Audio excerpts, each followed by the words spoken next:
I am standing here in the new footbridge, but kung titingnan mo sa view ko, makikita mo talaga yung how destructive na ang mga flood dito sa amin. Sa tingnan mo, yung giant acacia, andyan yan, natumba yan noong September, last month lang.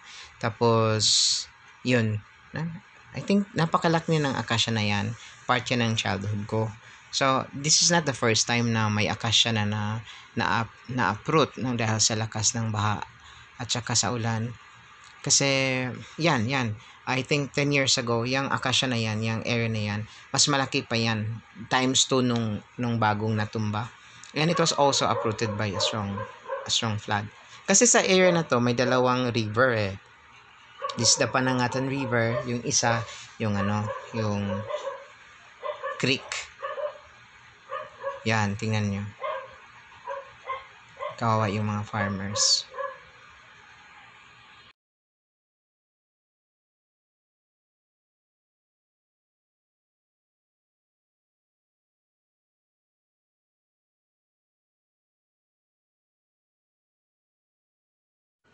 This particular rice field, this area here, the rice is, I think, ready for harvest for after 2 weeks, and because of the strong flood, talagang natumba siya.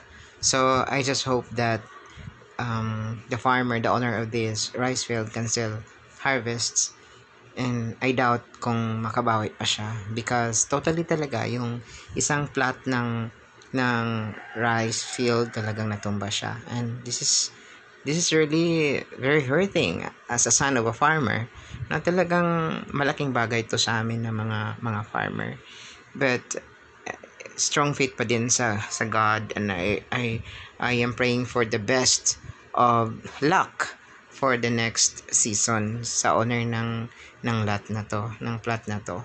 I hope makabawi siya sa sunod, and I am interested to know kung sino na ba ang may-ari ng area na to.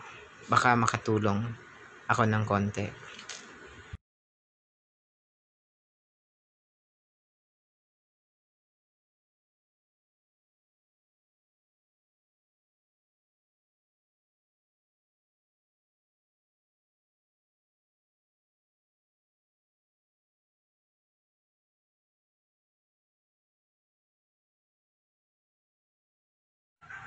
I remember when I was still a kid, this area here, yung sa gilid ng palayan, may may puno na it's full of kawayan.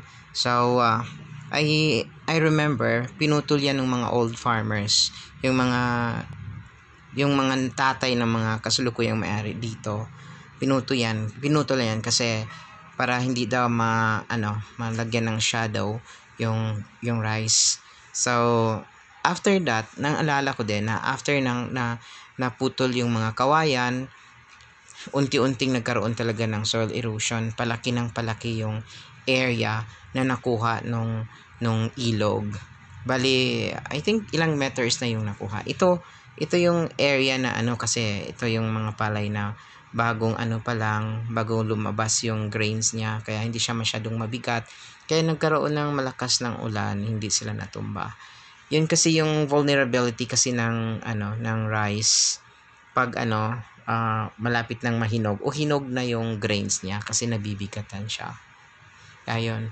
No? So, kung titingnan mo din yung area, this is just a small area of Panangatan River. Yung sa gitna na area, mas marami ang damage doon kasi hindi na ako lumakad kasi medyo madulas.